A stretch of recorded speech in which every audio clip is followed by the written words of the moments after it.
Yes, guys, welcome back to the Two Brits, One Yank podcast with myself, Sol Angel Smith. We also have the resident Yank, who is back in America right now, Connor Kelly, Sam Bone, and as you will see, we are joined by a very special guest, Aaron Simpson. Welcome to the pod, Aaron. Thank you, guys. It's a pleasure. It's a pleasure to have you on, man. Yeah, we were just saying about what happened a few weeks back. Well, we finally got you. You're a busy man. Yeah, I know. Some technical difficulties we'll put it down to. But that's the main thing. To be fair, our timing is normally way off, so it's nice for us to be on time, and it's nice to actually have a guest here. To be fair, I was actually worried because Connor, what's the time difference there? It's like 7 a.m. no? Yeah, it's 7 a.m. Oh, boys, the stress I can hear your voice. The stress I had last night setting these alarms. Bro, I woke up at 6:30. I snoozed it. Woke up at 6:45. I said, "Oh God, we got a pod to do. I got to get my coffee with me, a little shower. Can't be looking scruffy for the viewers, you know." And look at the shirt he's wearing as well. First episode back in America. 2010 World Cup when we tied you Brits as well. Clint Dempsey, wonder goal. That's your best ever World Cup performance, is tying us. That's the greatest thing you ever done in the World Cup. We beat you guys in 19. Hey, thank you. This brother's balling on his man. It's too much. Oh man. Anyway, what a country. It's good to be back. I can imagine. Anyway, let's get straight into it. Aaron, when we have a guest on, our first question is basically, what is your first footballing memory? Like, what is it that got you into football?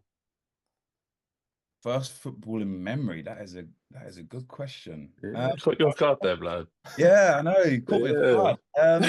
I'd probably say, Sam, you'll probably know, like growing up near where we did, I played for a team called Tenterden Tigers, just like my local village, my local team, and we used to go training on a Saturday morning over at this pitch, not too far from me. And yeah, probably my first memories of football are just really like not really having a clue what you're doing, just kind of running around like a headless chicken with my mates. And then it was kind of the weekend tradition was go to football, and then I used to be like, "Mum, please, can the boys come round and we can play PlayStation and stuff like that."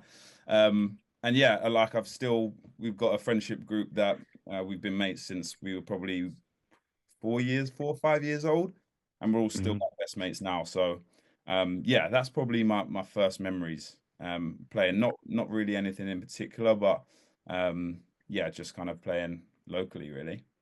That's what it's all about. Did you ever play in the Tenterden Tigers tournament? Yeah. I used to always, it was the best tournament ever.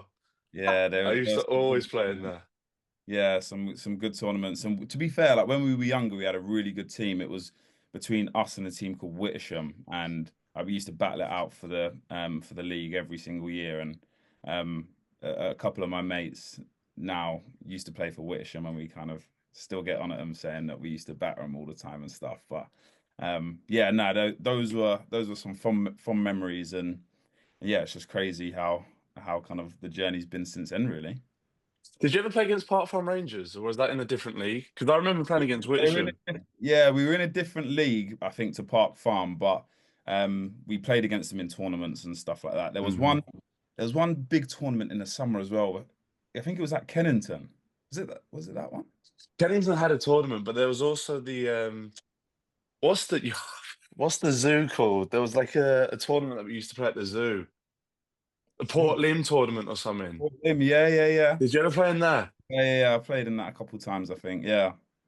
Oh, those tournaments were... Boys, did you ever play in the tournaments growing up? They were the way forward. Like, I used to always look forward to the summer for the tournaments. Yeah, they were the best. Definitely the best. Just the whole day, football with the boys. The ice cream van was there as well. You can imagine how excited I was.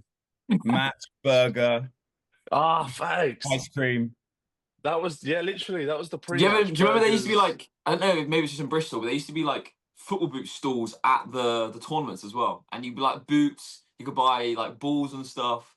It was crazy. We used to have those. Yeah. We didn't have them as a kid. We didn't have anything like that. Oh, really? Yeah. We were just burger vans and ice cream vans. That was it, really. That's all I needed, bud. That's all I needed. Apple cider vinegar now. That's what it is.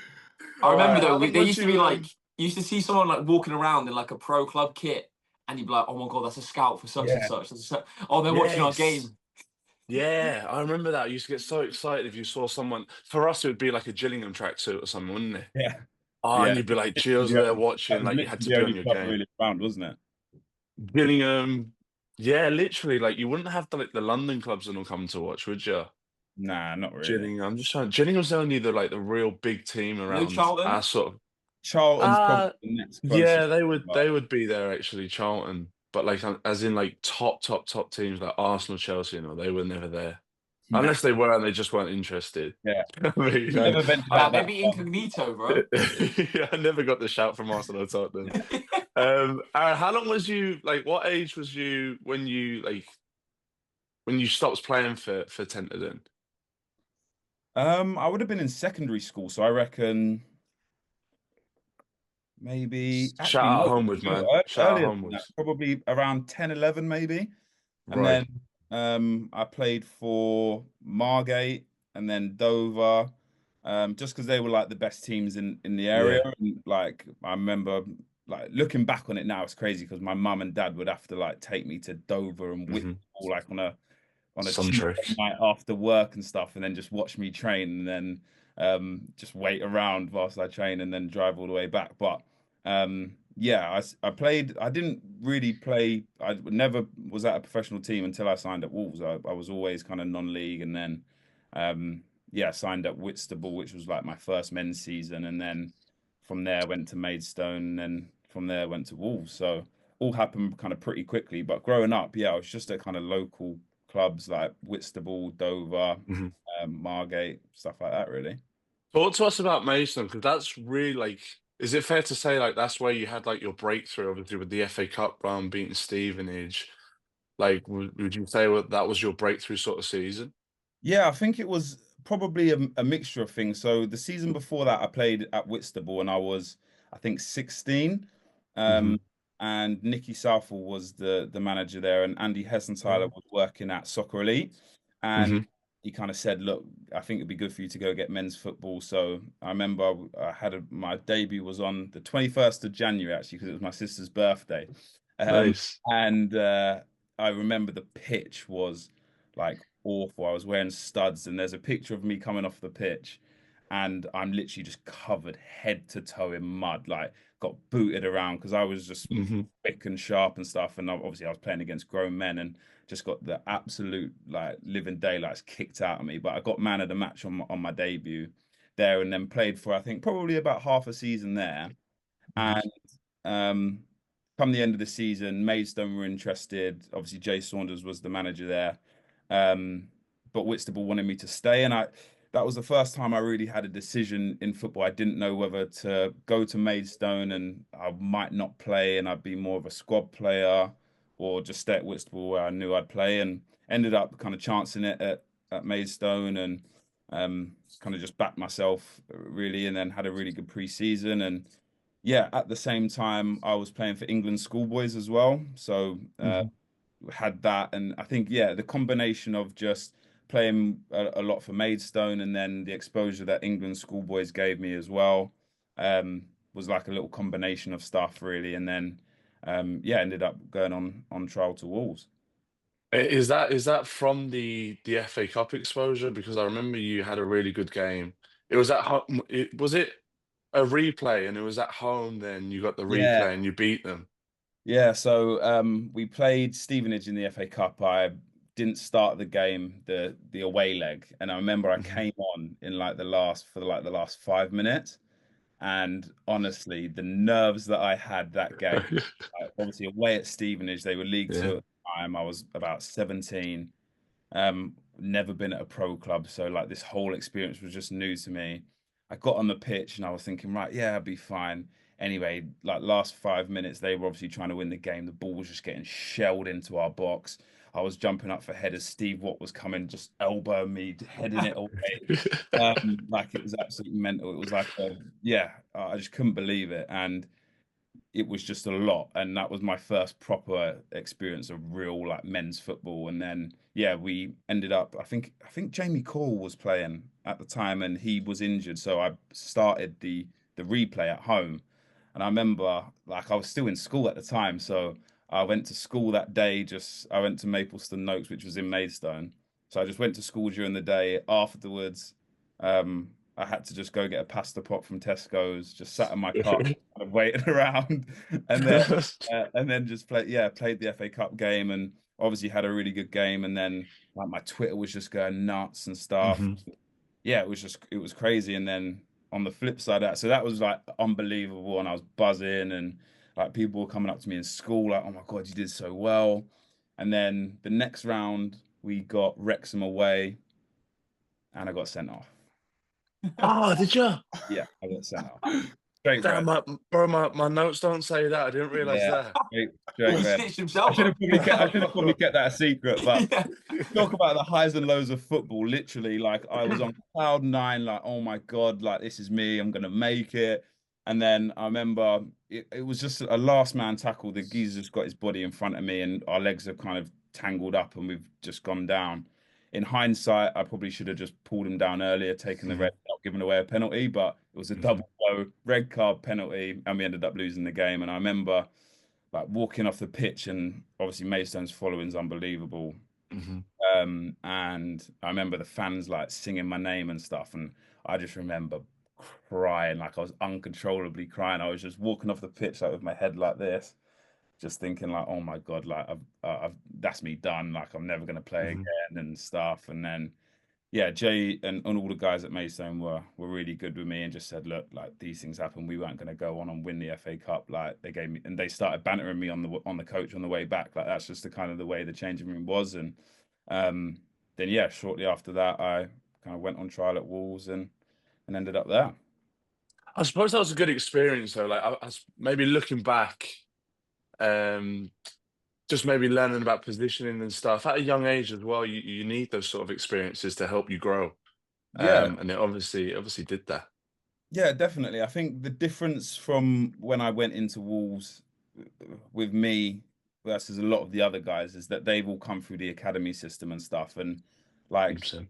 when we played preseason friendlies, for example, and you used to play against these non-league teams and stuff, is that's their first experience of playing men's football in Yeah. a but whereas I came up the opposite way, I guess, through non-league and um yeah, I play in men's football from I was 16, 17. I kind of had that exposure and I was very my game management was good. I understood the game and stuff, which was elements that maybe some academy players didn't have. But then on the flip side of it, when I went in, I noticed straight away that technically I was miles behind everyone else. But I guess it's two sides of the coin, isn't it, really? Did that probably gave you confidence though going in for your trial, wasn't it? The fact that you'd played men's football, you've played in the FA Cup and stuff, Wrexham away and that. Yeah, I think I was nervous, but at the end of the day, I was more, I think, excited just to be part of a professional club. Like that's Of something course. as a kid, everyone wants to be a professional footballer, or we all will have done. And um, for me, I never really got the chance. Like a lot of my friends growing up were scholars at like Gillingham, Charlton, clubs like that, whereas I never got that. And I was just excited, and I thought, do you know what? If I didn't expect to sign, but I thought it'll be a really good experience. If I don't sign here, I'll probably maybe go to Gillingham or somewhere else and maybe get something there. But yeah, it just kind of I took it all in my stride, and like I say, technically I was nowhere near the standard, but I think probably other elements of my game in terms of the hard work, the dedication, the game understanding, and physicality probably was why I got offered a deal there. Did you And how ever? long? So, like, I had a bit of a similar situation where I went from Western Supermare, who were playing in the Conference South, and I went from like their 18s playing with them to Southampton on trial. And I remember I went from playing with people who were just my mates to then you go and play with like internationals. And did you ever like have a bit of like imposter syndrome, thinking like, oh, okay, it's a cool experience, but I don't know if I actually belong here? Like you said about like technically, I knew that when I went in, I was nowhere near the standard technically. Did you ever like doubt yourself a little bit? Yeah, 100%. Like I remember at the time I went into Wolves was pre kind of all the money coming in and stuff, and we had some really good youngsters who were all in and around the first team. And when I went in, I was only 17, but I didn't go in with the 18s. I went in with the 21s. And I think if I'd have went in with the 18s, maybe I'd have been, I felt a little bit more like I belonged. But because I was playing with people who were like 20 years old, I was still 17. And then to put on top of that, they've been in at a pro club. Well, we were champ at the time for probably 3-4 years. Like it was just, I think the reason why I probably did so well was because I didn't expect anything from it. I was like, there's no way I'm going to sign it. Like we're doing keep ball and stuff, and it's just going. And I was like, oh my God, it's coming to me. I'm bobbling it into people. I'm like, oh God. I'm just trying, like, you found yourself on trial, almost trying to, like, not hide, but I'm like, the standard of this session is so good. If I get the ball, I will probably mess it up. So, like, it was one of them, but I think probably the reason why I signed was we did that week, they didn't have a game, and we did an in-house game. And there was a winger called Connor Hunt, and he's played in the champ, and he was at Chelsea growing up, and like was unbelievable, rapid. And I was up against him in the game and stuff, and just did really well. Like he took me on every single time, and I was just kind of showing him down the line, getting there. Made a couple of really good tackles and stuff. And after that, I thought, do you know what? I'm probably not going to be the person that people are going to pick in the keep ball, but get in a game, and I might actually be all right. So Yeah. yeah, and obviously it worked out, and yeah, it was crazy. Like it all just happened so quickly for me, really. But yeah, it was a great experience. Did you find yourself having to do like maybe extra technical sessions? I think that's important for maybe the viewers to listen to. Like you have to work on your craft sort of thing. Like, did you do any extras and stuff to take your game to another level technical wise? Yeah, so when I first went in, like I'm a realist. I knew that I was nowhere near the level of these guys. So like Mhm. a lot of the time, even the coach there, Scott Sellers, who I still speak to these days, and was a really like he was an unbelievable player. I think he played at Man City and stuff. But like he would tell me, look, like this is what you need to do. Like after every session, just do this, and it might be something as simple as like just clipping some balls into a mini goal, Mhm. or like Mhm. just playing it down the line, and like something I worked on so much when I was at Wolves was my crossing, like pretty much every day, crossing, and now it's probably one of my better attributes. Whereas Brilliant. before, like I was shanking it left, right, and center, and stuff like it just wasn't. I wasn't. You wouldn't consider me as a technical player, but now if you spoke to people that I play with and stuff, they would say like he's really good on the ball, he's tidy and stuff, and that's Mhm. not something that was always been natural. I was never like a techie centre mid who then moved to right back. I was always like an athlete who worked hard and was rapid. That was more, Mhm. and I had Mhm. to work massively on the technical side of my game.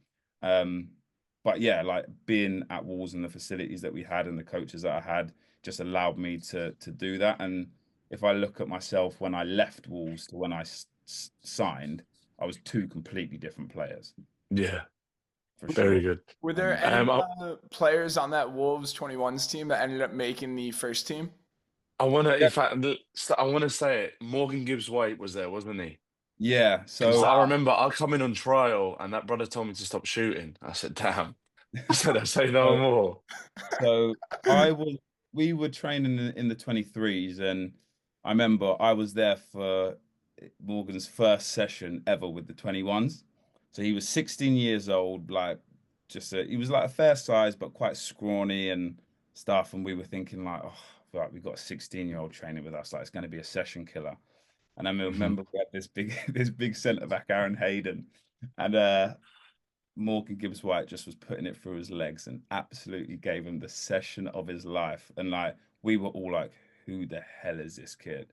And like he was 16 years old. We were all like probably 20. I don't know how much younger he is than me, but we were like a fair bit older than him. And he was just, yeah, just unbelievable. And then towards when I left Wolves, he was obviously with the first team and stuff. And but yeah, I kind of was there throughout his like period within the 21s, and to see what he's kind of gone on and done is crazy. Yeah, You not a could bad just tell that he had it.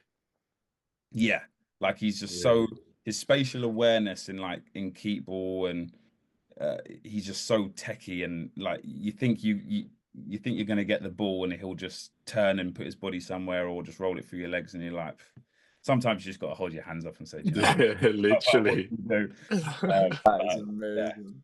But Was there like? Boney, Go he on. got a pop at you for shooting. Yeah, no, bro, he did. Has he not seen the weak foot? No, but I was on trial. I was there for like a week or something. Obviously, you know yourself when you're on trial, you just want to try and stand out. So every time I was getting it, I was just like touch bang, trying to like score. And there was a few times where I put it over the bar, and he turned around to me and said, "Stop shooting, bruv." And I was like, "Okay, that's what he's like, and that's probably why he's got to where he is. Because even when he was 16, playing like with us, like he wouldn't be. He's not afraid to like to say, "Look, like give me the ball. Like don't do this, don't do that," like." And it's obviously worked wonders for him. So, Did yeah. Did you ever get a chance, Aaron, to like maybe play first team, or did you go away with them pre-season or anything? Yeah, so I spent like the last 2 years pretty much just on loan. So obviously I had loan spells in a number of different places. I felt like I was on loan for ages. And looking back on it in hindsight, I maybe should have probably tried to leave earlier, but it's one of those things, it happens. But the last year I was at Wolves was the year Nuno came. And before that, I think the gaffer before was Paul Lambert, and I had a really good relationship with him, and I could just come off the back of a really good season with the 21s and stuff, and kind of the word around town was that I was going to be like with the first team the following pre-season. So, like I said, I had a good relationship with Paul Lambert, and kind of my 21s coach knew I was a bit of a cannon and I like to party and stuff. So he was like, "Look, can I swear on this?" Yeah, of course you Yeah. can. He was like don't fuck around in the off season. You're gonna be like with the first team. You got a good chance next year, so don't fuck around. So I got my holiday out the way early doors. I think back then I think I was probably going Magaluf or somewhere like that. Like got a holiday out the way early doors, and then kind of came back and was just grinding. You know, like the pre-season, Yeah. and super fit and stuff, and just chilling.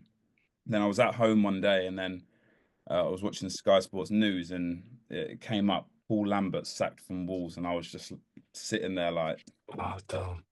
no. Oh, no.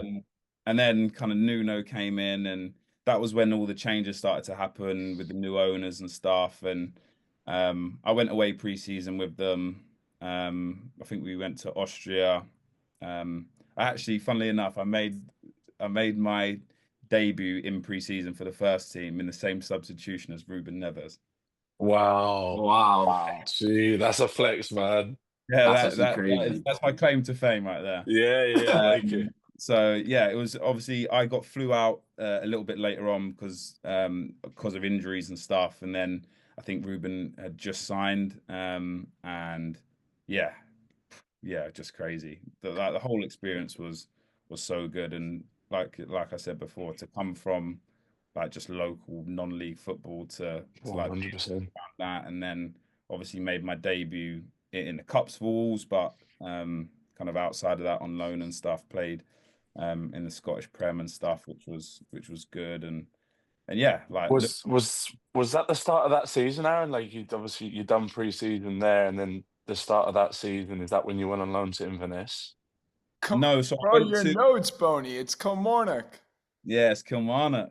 What the hell? So I was no, gonna say I didn't have that in my notes. Bro, so we might have to edit that bit out. No, it's good. It's funny. I actually genuinely have Inverness here as well. I was Yeah. on loan at Kilmarnock the season before, and then so I had a really good season. And looking back on it, I should have tried to probably sign there permanently. Steve Clark gave me my debut and said, "Look, I wish I could have played you more, but the right back at the time, Stephen O'Donnell, was flying and stuff, and he got Scotland call-ups at the time and whatever. But I loved it there. Like I was happy.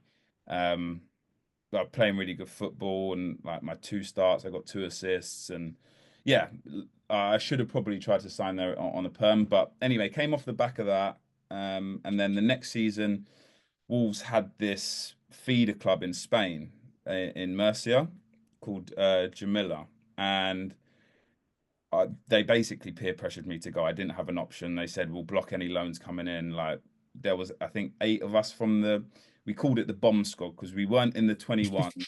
We weren't in the first team. We were kind of in like a bracket in the middle. Yeah, so like we weren't in the 21s, we weren't in the first team, we were kind of just in the middle there. And yeah, they said, look, go out on loan here, whatever. They offered me more money to go and whatever. So I said, you know what, I'll do it. It's an experience to play in Spain, third division, like must be decent. And got there, I absolutely hated it. Like, really, the worst 6 months of my life. Just wasn't playing good football, was injured, just wasn't myself, didn't fit in with the culture, the food, the language barrier. Just, yeah, it just really, really wasn't for me. And I struggled out there. That's probably the toughest point in my footballing career, I'd say, out there. Yeah, although I was with like 8 of the boys from Wolves, I knew I wasn't playing really well, and I've just come off the back of an unbelievable season, so I don't really know why. Couldn't just fit in with the culture. The food's different. Like I say, the people are different in Spain. I'm sure you know. I'm like, it's just a different culture. So that happened, and then so that was the first 6 months of my last season at Wolves, and then they tried to get me to go back after the winter break in January, and I just said, I'm not going. I said, there's not a chance in hell I'm going back there. So I said, look, I'll just sit here and be in the bomb squad for the rest of the season. Like, it doesn't bother me. And I still want a year and a half left on my deal. And then, so yeah, I was in the bomb squad. There was quite a few of us that were there. A couple of the first team boys who weren't in the gaffer's plans and stuff and whatever. And then, yeah, I said, basically, I want to leave. Look, I'm not going to play. I'm not going to make it in the first team here. Like, let's just call it a day. I think my time had kind of ran. I've been there for what, 5 years, just shy of 5 years.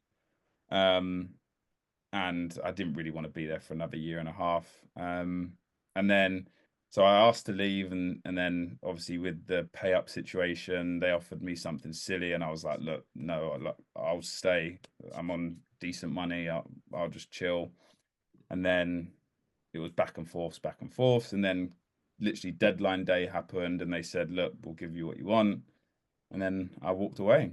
But it kind of, it's frustrating, because if that would have happened at the start of the window, I'd have had the whole of the transfer window to sort something else. Whereas because it was on deadline day, everyone had really done their budgets, got their players, and I was in limbo for a little bit, and that's when I ended up going to Ireland, because obviously the season's a bit different, isn't it? So yeah. You see that it might come across as a stupid question, but you see that experience in Spain. In hindsight, do you actually think that perhaps made you a more stronger, resilient footballer, or was it just a complete write-off, like a bad memory, don't want to think about it? It depends which way you look at it, really, I guess. Yeah. Yeah, I guess it made me resilient, but I've always been quite like that anyway. I really needed it. For me, it was just the fact of I wasn't happy on the pitch. I wasn't happy off the pitch. I didn't like being there. I missed home. And yeah, I just think I could have used that time so much more effectively, even if it was going on loan to a National League team, for example. But the powers that be at Wolves, it was obviously in their best interest for all of us boys to be there. And yeah, it's just one of those things, isn't it, man? It's football. There we go. In Hindsight, Connor's emotional. I'm just getting emotional thinking about your career, man. It's to start with. In hindsight, I mean, you probably should have just left when Nuno came in, because those Portuguese brothers were just coming through the door. Yeah, you could have been prime Cafu. You wouldn't have had a chance. Yeah. So when I first went, Wolves were really like pushing the youth, and there was a lot of players. I remember Domayorfa, who was a right back, who's now playing at Sheff Wednesday. Courtney Hawes, who's at Villa now. There's loads of youngsters who were like 18, 19, 20, who were playing week in, week out in the Champ. And I think if I'd have probably signed at Wolves maybe 1 or 2 years before, it would have been slightly different. But again, it's just one of these things. And if Paul Lambert wouldn't have left, who knows what would have happened? But again, it's all if buts and maybes. But by the time I left, like I say, from when I signed, there wasn't one player. It was all completely different team and stuff. And I just knew that my time was the club was just it had a different feel to it, and I just knew that my time was up really. So yeah. Talk to me about Ireland, man. How did that come about? Just my agent at the time. I was with my agent, and obviously, like I said, I left Wolves, and that was the end of January, and I think I didn't go over until the middle of March. So I had a month and a half where I wasn't really doing much, and obviously I was still young. I think I was 21 when I left. I think, yeah, 22 when I left, and obviously just got a pay up, so I was kind of living life, going out all the time, and Back to Magaluf, man. You was yeah. So I was, yeah. He's never going back to Spain, Boney. After that, That's true. You went Zante. Unless it's Marbella. Marbella is my one exception. Wow. Yeah. But yeah, so yeah, it just happened through my agent, and again, hindsight, I probably should have. I shouldn't have went there either. Just because I feel like where I was on loan so much at Wolves, I was on loan at Portsmouth, Telford. I went to Ireland, Spain, Scotland. Like I was just here, there, and everywhere, and I think I was just never settled. And I think when I left Wolves, I should have either moved home and just settled down a bit and found a club locally, or went somewhere else and just had a fresh start. Whereas I knew Ireland wasn't going to be the long-term goal for me. Of And course. I went there, and yeah, I couldn't do it. I was playing probably some of the worst football of my career. And to this day, I don't know why. I probably put it down to I just wasn't happy, and I just was a bit fed up of football, and it was just a bit like the season's different, so I was starting from scratch, and yeah, I don't know, like I shouldn't. Looking back on it, I don't think I should have went, but it was again another experience. It's a decent league, and stuff, but I was only there for I think 3 or 4 months, and then kind of just said with the manager, look, it's mutually just not going to work out. So let's just. I remember because I was at Shamrock Rovers at the time, and Waterford come in for me, and they were like, "We want to sign you on loan."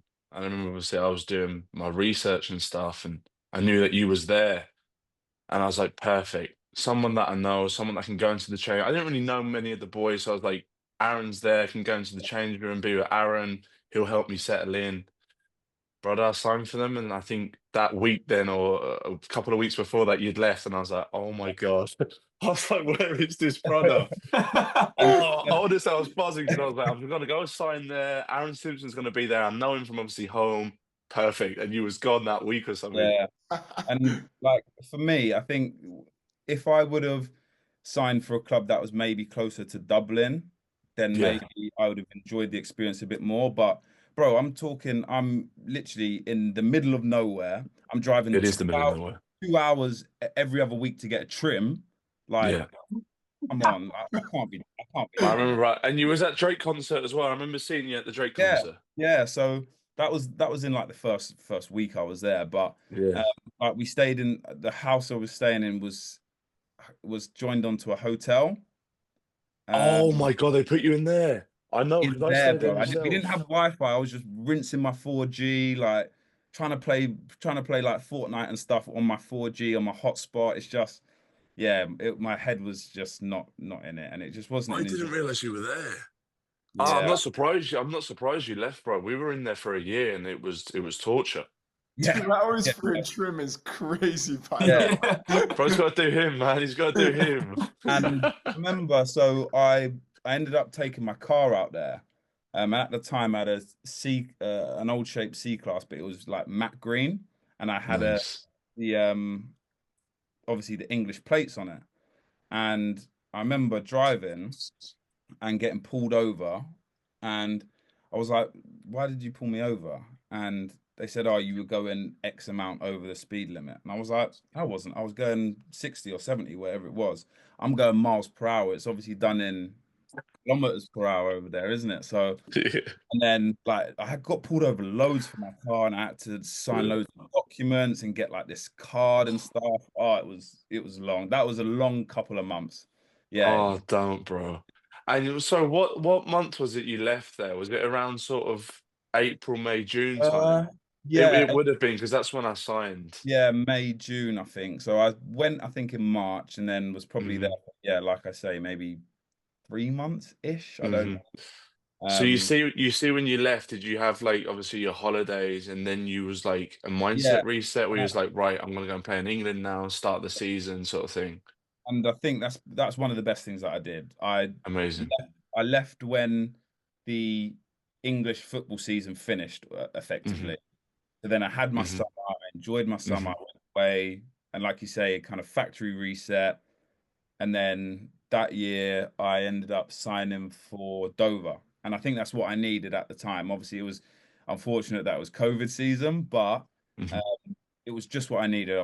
I hadn't lived at home since I was for like 5 years. I Yeah. was back home, like my mum was doing my cooking, my washing. I didn't have to lift a The finger. little things, Yeah, man. yeah, Yeah, yeah.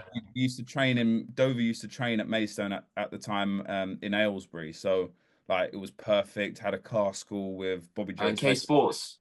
They should Yeah, K yeah, Sports, okay, isn't it? cool. Yeah. Yeah, yeah, yeah.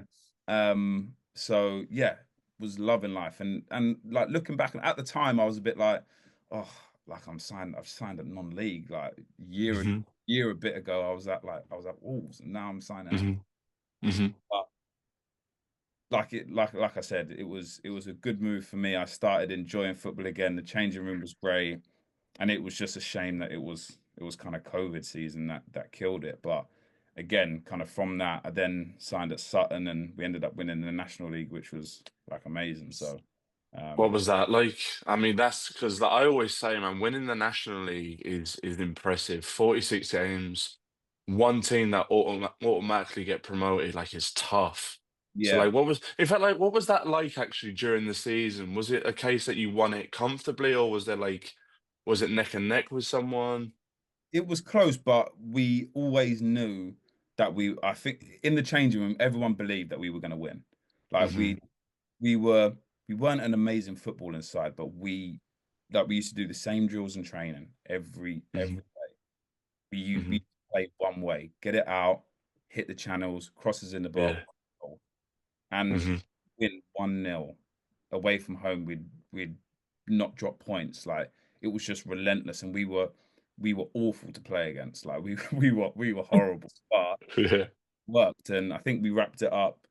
Yeah, I think 2 or 3 games before the end of the season, maybe. Um, Wow. so yeah, and it was just the changing room was great, and um, yeah, it was an unbelievable experience, and to be a part of that, like you say, probably one of the hardest leagues to win and get out of. Yeah, it was Definitely. was incredible. What was the celebrations like, man? Straight back to Magaluf, or That's Marbella, surely. yeah, it had No, to be my so bad. I was in my tracksuit, I think, still 3 days later. I didn't go home. I was just out in London. Just ended up getting a hotel, and yeah, just still had my medal around my neck, and we were just on a Yeah. ride sesh. So yeah, no, it was enjoyable, and like my best friend outside of football was there as well. So Hmm. win the National League with your best friend is like something that, yeah, it, Would you say that's up there, like one of your career highlights, like getting promoted to League Two? I'm just saying, yeah, I've never played football league, so like, if I got promoted to yeah, League Two, man. I'd say definitely. I mean, it was just a bit of a downer that I didn't get offered a new deal at the end of it. Hmm. Right, Um, but again, that I went on Love Island, and it kind of forced my hand with that, and that was the next chapter. And I think now I look back on it, I'm happy that it worked out that way, because amazing. at that time I was playing really well, and like I was coming on off the bench most like quite a lot and stuff, and started a couple of games, but the gaffer was just one of them. I'm sure we've all been there. He's got his starting 11, and if they're fit, they're going to play. It doesn't matter how you Yeah, play. not always right, but listen, it's football and it is what it is. And I was at a point at the end of that season where I wasn't really enjoying football. Like the COVID season was tough, and then I didn't get paid throughout the whole of COVID, and then signed at Sutton on like a rubbish deal. And although like we won the league, like money wise, it wasn't great. And I was just a bit like, it feels like a chore. Like it was my job, but then I didn't really enjoy it. I was just doing it because I paid the bills, not because I enjoyed it. And I think then not getting offered the new deal and my hand was forced with Love Island, it made me do that. And then coming out of there, I could play football because I wanted to. I had loads of other stuff going on outside of football. Yeah. Like now I'm at a point where I'm probably enjoying football the most because Brilliant. it's not my main source of income. I play it because I enjoy playing it. Don't get me wrong, it's great to have multiple streams of income and whatever. It's good because it pays the mortgage, but like I play it because I want to. If I didn't need to play, I probably wouldn't. But and lo and behold, this season I've played, like I said to you earlier, I think like 46 games, been playing really well, especially the second half of the season, like been playing really well. So yeah, everything's worked out. Like if I was to look back on it, there's things that have changed and stuff, but I'm sure we're all in the same situation. Definitely. You would have left places earlier or not signed at certain places, but it's football and you just have to take the rough with the smooth. And yeah. Was there ever a part of you that go on, Sol? I was gonna say, how obviously we all know about the Love Island and how it happened, but how did it actually come about that you ended up going on there? Bro's just trying to go on himself. I'm trying to work out how I get in. I'm trying to find a way in. Drop me a message afterwards and I'll send. Hey, bro, see, I'll do the same. No, so it was weird. I just got a message on Instagram. Bearing in mind, I didn't really use Instagram these times. It was just I used to post like football pics and stuff, whatever. I got a message saying, "Oh, we've got this show that we'd love you to be a part of." And I remember taking a screenshot of it and sending it to my boys in the group chat and being like, "Oh my God, imagine this was Love Island." That was so and they were like, "Go on, reply." I was like, "Nah," and they were like, "Go on, do it." So anyway, I replied. This person phoned me and said it's basically Love Island, blah blah blah blah blah. And I was like, boys, you'll never guess what it is actually Love Island. And they were like, bro, you've got to like at least go through the process and see if you can actually get on it. Because it was like a running joke before that I would go on there and stuff. And if anyone in the group would go on it, it would be me and stuff like that. And yeah, so that was, I think, in January. And the process is so long, it like kept going until I think the end of May. And it was one of them ones where I was at the real final stages at the end of the season. And I remember my end of season meeting at Sutton. My mindset was if I get offered a new deal, I'll sack Love Island off. I'm going to be back at a League Two team, playing where I want to be, whatever, blah, blah, blah, blah, blah. And I was expecting to get a new deal. And then I literally went in the meeting. The gaffer said, "We're getting a right back in, so we're not going to offer you anything." And I was like, "Oh shit!" Like, all right then. And like I said, I'd been through a little bit of a tough patch, and I wasn't really enjoying it. So I said, "Do you know what? I'll do it." And I can always go back. I can always go back to football anyway. That football's always going to be there. So I just thought, do you know what? Why not? And yeah, doing it and then the stuff afterwards, like it just meant I was able to experience so many things that because I've been like playing full time for so long, like I went on holiday to Saudi Arabia in like October or something like that. Wow. I couldn't do it. It was all paid for and I didn't have to pay a penny. Like some of the brand trips that I've been on and stuff like that have been like amazing. And it's just given me that flexibility. Like I obviously work now as well. And so I've got kind of work, football, and then social media. And I feel like I've got the perfect balance now where I don't rely on any of them. So I can just enjoy all of them, if that makes sense. Yeah. And I'm settled down now. I've just bought a house last year. And I think the thing that I was probably chasing for so long was just to be settled somewhere and just have that, you know what it's like when you're traveling around and you're signing at all Yeah. clubs, you're living in apartments and stuff like that. It's all right when you're young and stuff, but at the end of the day, I'm 28 now. I'm not a spring chicken anymore. So like, I think for me, it was more, yeah, just having that stability and just being able to settle down and just chill out and enjoy it. Did you Was find it it hard hard for you? coming back to, or might ask the same question, did you find it hard coming back to play football after Love Island and like having the spotlight around you a little bit? How did you deal with that? It was different, but like I remember I signed at Hemel when I came out, and I remember my debut. I had a club appearance in Aberdeen on the Friday night. So I remember going there, spending like an hour or two in a club in Aberdeen, getting the 5 a.m. flight back to London. I then had to buy a hotel just to have a couple of hours sleep, and then I went straight to the game. So I probably had in total maybe 3 hours sleep that night.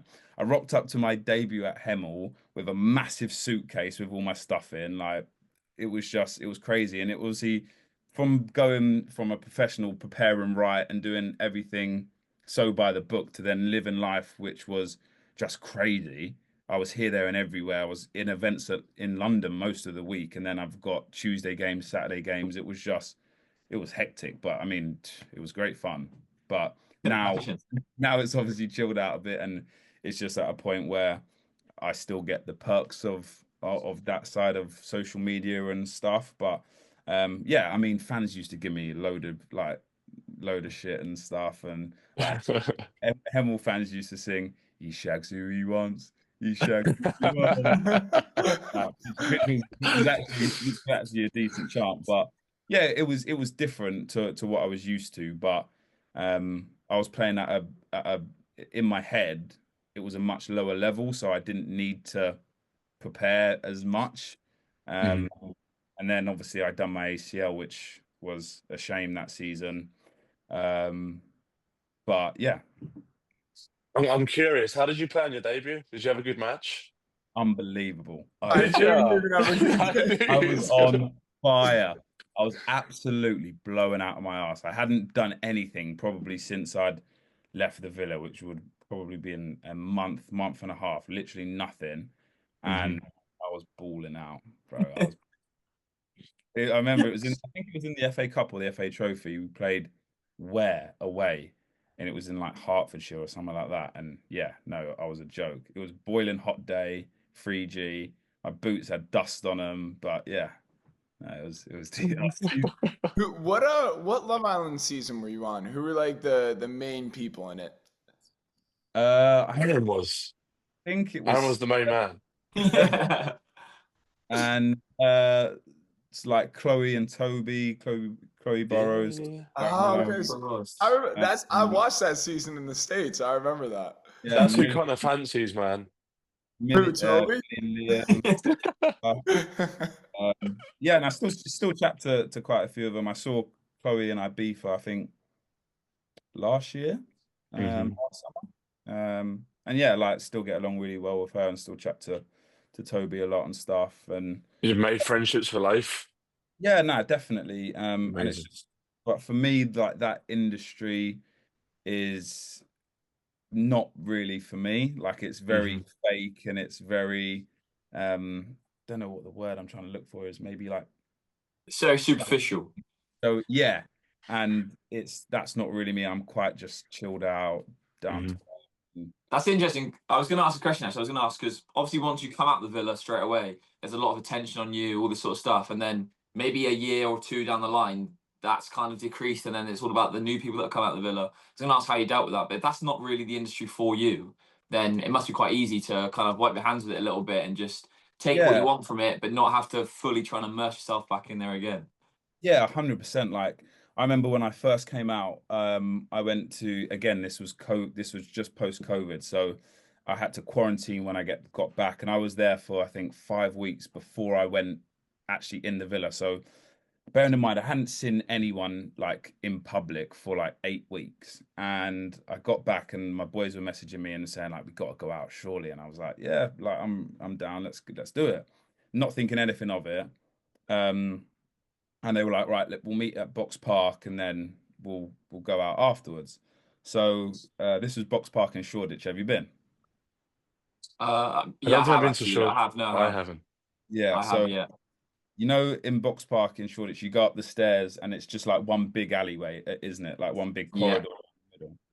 So bearing in mind, I got an Uber to London and then an Uber from the hotel to Box Park. So I've still not been in public since I've come back off of the show at all.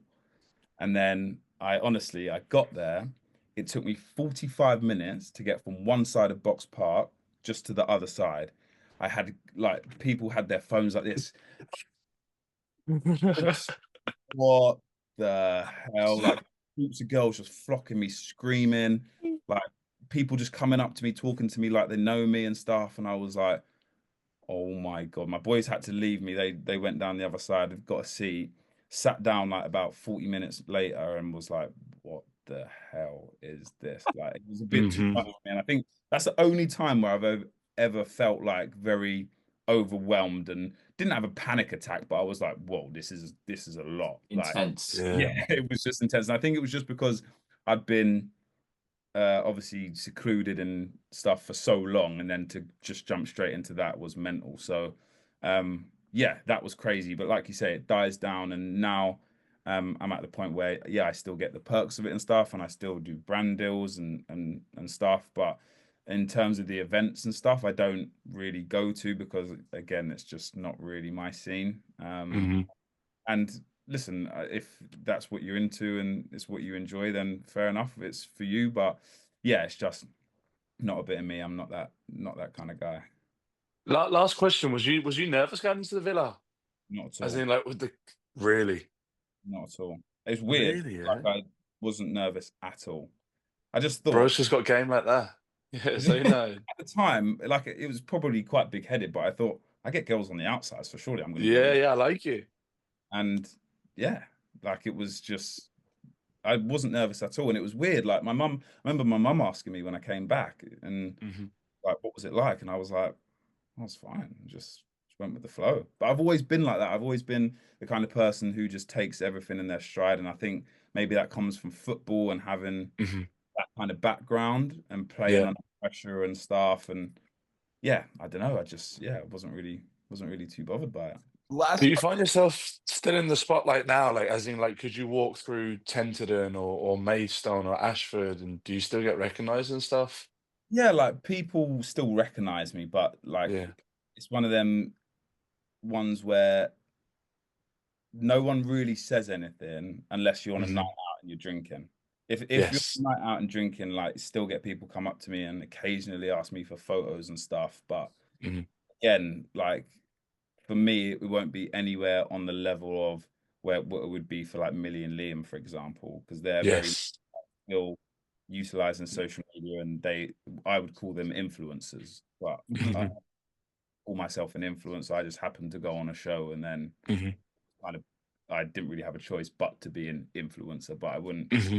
don't actively like post on social media or make content actively. I do it for deals and stuff where I have to do it and I enjoy it, but it's like I wasn't a social media person before and Hmm. naturally quite reserved in terms of my private life. So my private life, I like to just keep myself to myself and Hmm. stuff. And it's weird being put in that position where you almost have to be out there and Hmm. post all the time and but yeah, after a while I just yeah, it wasn't really for me and it works with me. I've got the same manager who I signed with when I came out of Love Island. She was part of the agency and then she made her own one and Brilliant. she's got her own agency and she knows like she's like a friend really. She knows me and she knows what I would do. She knows the type of person I am. So if there's deals that come in that align with what I do and whatever, then that's fine. But she's not on at me to post 3, 4, 5 times a week because she knows that that's Amazing. me. And Hmm. yeah, it's more of like a bonus. If anything comes through, then great. And I've been doing quite a lot of deals recently on Insta and TikTok and stuff, but it's not something that I'm actively do them because, like I say, I'm just quite reserved. The one thing I've always wondered, and this probably shows my priorities, do they let you watch like the football over the summer in Love Island? Like, can you watch the Euros?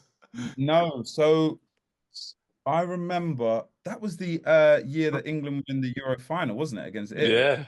Yeah. So I wasn't in the villa at that point yet, and I remember I was in the holding villa, which is basically like a pre-villa before you go in there. You're with a chaperone and stuff. And I remember I watched it on an iPad, but we were lagging like maybe 20 seconds behind. And the people in the villa next to us were obviously Italian. So when they scored the winning goal, I think was it penalties? Yeah. Depends, yeah. Yeah, Yes. and when they scored the winning penalty, they like cheered, and then me and the guy who I was with were like, "Oh my God, we've lost, haven't we?" And then yeah, but in there you can't do anything. You don't even have a phone. You don't. There's no clocks. You don't know the time. Like it's crazy. Wow. It's like another universe, Jesus. like in a little bubble. And it's like it's. I don't regret. People ask me, "Do you regret it?" and stuff. I'm like, no. It was like an experience that so many people would love to do, and I managed to do it, even if it was for a couple of weeks. Like I did it. It's ticked off the bucket list. Well, Yeah, I'm delighted for you because you've got out what you went in there for. Like, you wasn't probably enjoying your football before that, whereas now you've come out, like you said, you've got your little businesses and stuff, and you're back enjoying your football. So you got out basically what you wanted. So I yeah. suppose I'm delighted for you, bro. And I think for me it was more so like the freedom and like Yeah. like being able to just go away. Like sometimes you're stressed and you need a break. And where Hmm. I was at full-time teams and professional teams, I've Hmm. been able to do that. And yeah, just being able to have that flexibility was just important to me. And I think it means that I can, like I said to you before, enjoy football a lot more. Of course. And then how's life at the minute? You've obviously touched on it there, but like, it's been a good season. You said there off the pod, you played 46 games. Like, it's been going well this season, yeah? Yeah, definitely. It was just I kind of obviously I moved up to I'm living in Barnsley now, so it's not too far from Sheffield, and obviously I Hmm. didn't know anyone up here. So this is Hmm. where my missus is from, and my missus went to school with someone who plays like non-league around here, and they actually played five-a-side in the summer. So like he messaged me saying, come along and stuff, and I was like, yeah, like that'd be ledge. Anyway, played and he obviously saw that I was decent and they said, "Oh, do you like do you want to come in like preseason? We actually need a right back."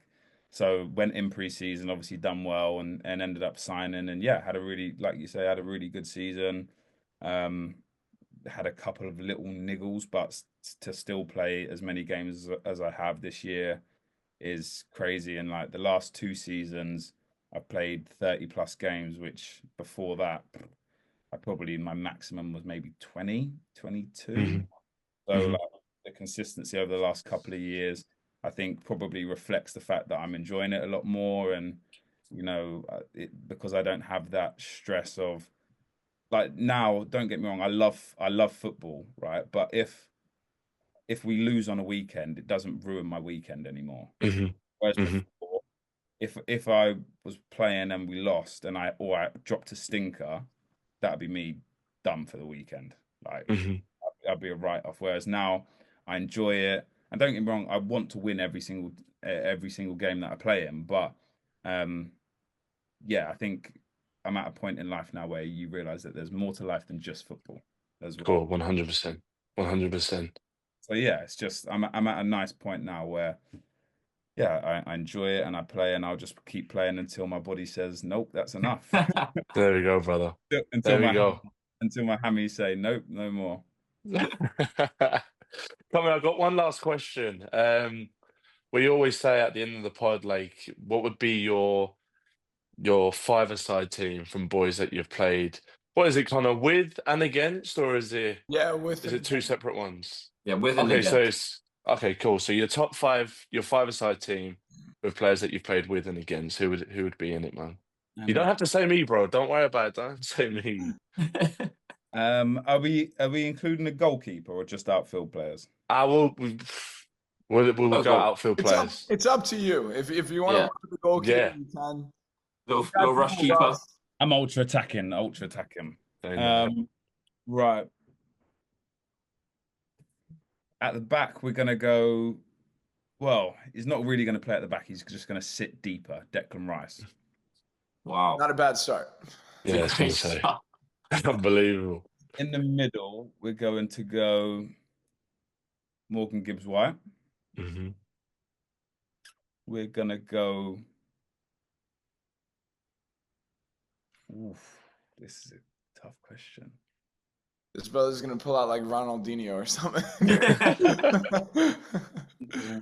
All the teams that I played when I was at Wolves, who kind of played. No Neves. Neves didn't get in there.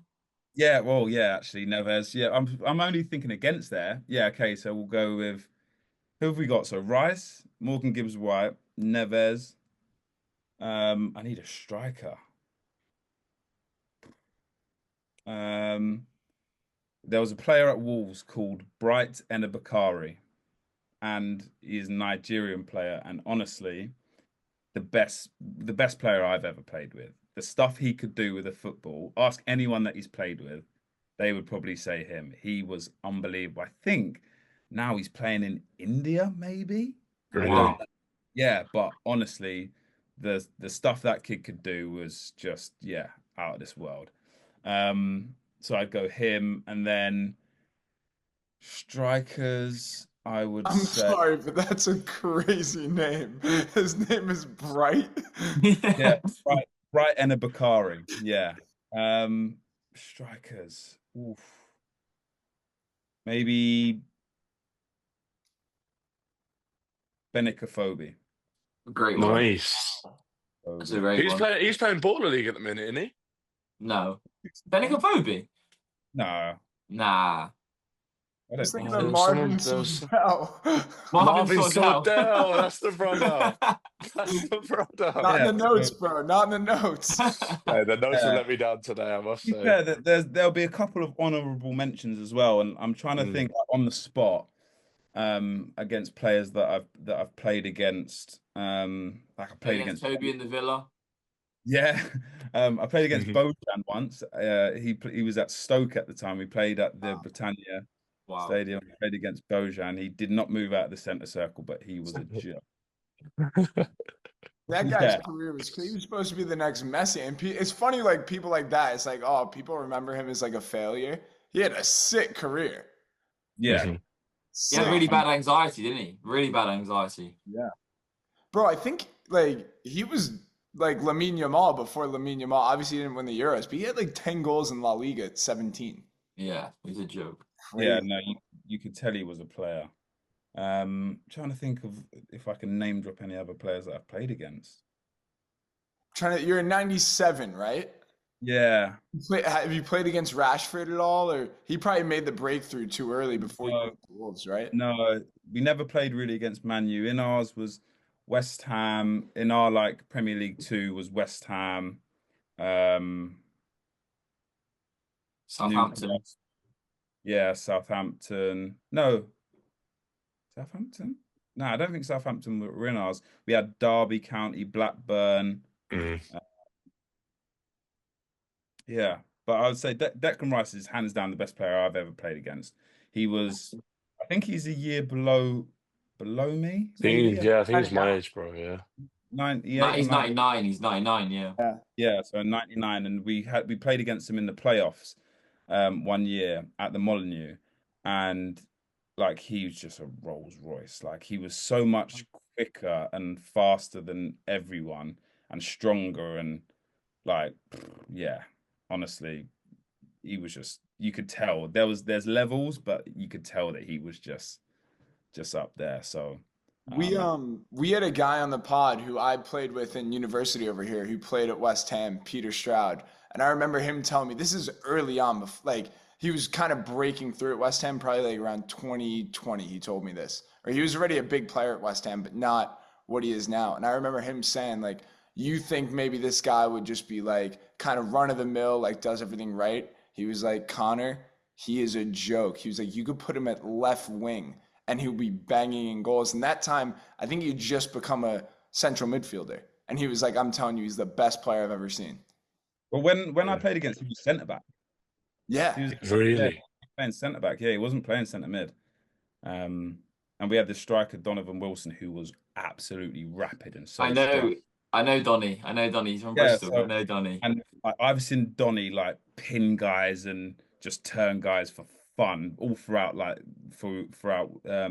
23s, and he came up against Declan Rice and yeah. Donny is so strong. He's so strong. So strong, but like Declan Rice was just another level. I remember watching Declan Rice when he played 23s for Ireland. But he doesn't have that frame. He's got a great frame, obviously, but you don't look at him and go, he's rapid or he's sharp. No, do you know what I mean? Yeah, he's got one of them evenly long strides that. Yeah. But yeah. Tell you what, it's not a bad five-a-side time. I think that's the best one we've had. Yeah. Probably up there. Yeah. It's up there anyway. When Bojan's not making the starting, he's on the bench. That's when you know. Bojan has just about made the bench. Yeah. Bojan's holding the wood on the side, bro. The bench. Sit there, bro. Cut, man. Well, listen, there's a big pause. Aaron, man, I can't thank you enough, bro, coming on. I know that you're busy, but shout out to you, man. I really appreciate it. I love having guests on, listening to their stories and stuff, and yours is another really cool, interesting story, bro. So massive shout out to you. I appreciate it, man. Nah, what a guy. Thank you guys for having me. Appreciate it, man. Been a pleasure. Thank you. Yeah, thank you. There we go. All right, guys, if you like this episode, which I'm sure you did, please make sure to like, share, and subscribe, and we'll see you in the next one. Peace.